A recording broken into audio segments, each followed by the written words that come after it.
Monsieur le député de Matane-Matapédia. Monsieur le Président, saviez-vous que votre gouvernement, entre le début de la pandémie et le printemps dernier, a dépensé 133 millions de dollars en publicité gouvernementale? Ça, c'est plus que le gouvernement du Canada au complet et toutes les provinces canadiennes réunies. C'est beaucoup d'argent, tellement que lorsque la CAQ était dans l'opposition, le député de la Pelletrie disait que 8 millions pour tout le mandat libéral, c'est un scandale de propagande. Alors nous, on veut voir les contrats, on veut savoir à quoi ça sert. Qu'est-ce qui est utile, puis qu'est-ce qui sert à faire la promotion du gouvernement du Québec avec l'argent durement gagné des Québécois. Et comment on arrive à ça? Avec la gouvernance par décret. Alors, il n'y a jamais eu autant de caquistes dans les agences de publicité. Moi, je veux voir les contrats qui vont nous mener jusqu'à la prochaine élection. Est-ce qu'on s'engage à les rendre publics en temps réel, tous ceux engagés et ceux à venir jusqu'en octobre 2022? Madame la ministre de la Culture et des Communications.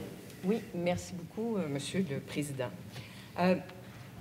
Mon collègue se souvient sûrement que nous avons dit que nous travaillons actuellement à une réforme du placement publicitaire du gouvernement, parce qu'effectivement, il y a beaucoup d'argent qui est investi dans la publicité et nous travaillons pour que ce soit équitable, pour soutenir davantage tous nos médias à la grandeur du Québec. Comme vous le savez, Monsieur le Président, nos médias, la presse écrite, la presse électronique, souffrent beaucoup de l'exode des revenus publicitaires vers les GAFA. Donc, pour cette raison, nous travaillons à une refonte des placements publicitaires.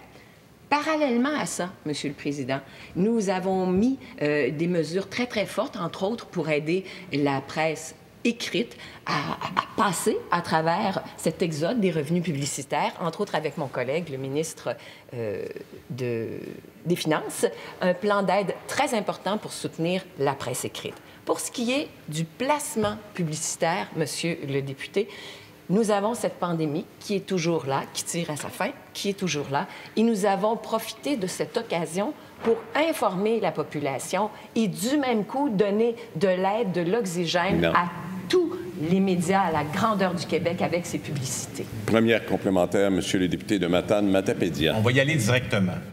Plus d'argent que tout le gouvernement du Canada et que toutes les provinces réunies. Je veux voir les contrats. Pourquoi ils ont été payés, à quelle fin, pour faire la promotion de qui, de quoi, avec quelle échéance d'ici la prochaine campagne électorale. Je repose la question à la ministre. Est-ce qu'elle va rendre disponible l'ensemble des contrats jusqu'à maintenant et ceux à venir de publicité pour mettre en valeur le gouvernement de la CAQ jusqu'à l'élection d'octobre 2022? Madame la ministre de la Culture et des Communications. Oui, je trouve la question assez tendancieuse puisque c'est... Je vais faire attention, s'il vous plaît. Alors, je trouve cette inapproprié dans la mesure où ces messages sont d'intérêt public. Ce sont des messages qui sont là pour informer la population, principalement parce que je sais que le député nous parle de sommes d'argent importantes, en ce qui a trait à la pandémie, aux mesures sanitaires à prendre, aux nouvelles directives qui sont émises par la santé publique. Ce sont des messages publicitaires pour aider la population. Alors, je trouve que la prémisse de départ du collègue était, disons, comment dirais-je, teintée de sa vision. Cependant, ces messages publicitaires ont été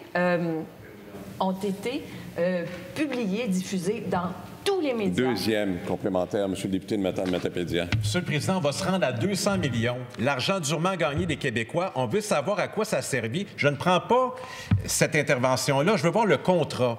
On va être capable de juger de ça. C'est l'argent gagné par les Québécois. Et je vous rappelle que son collègue de la Pelletrie a déposé un projet de loi qui demandait qu'à ce que le vérificateur général du Québec cautionne chacune des publicités avant leur publication. Alors, est-ce qu'ils vont respecter leurs engagements électoraux et faire adopter ce projet de loi 1193 que j'ai entre les mains et je dépose? Monsieur le Président. Madame la ministre, bon, consentement pour le dépôt du document. Consentement. Madame la ministre de la Culture et des Communications. Oui.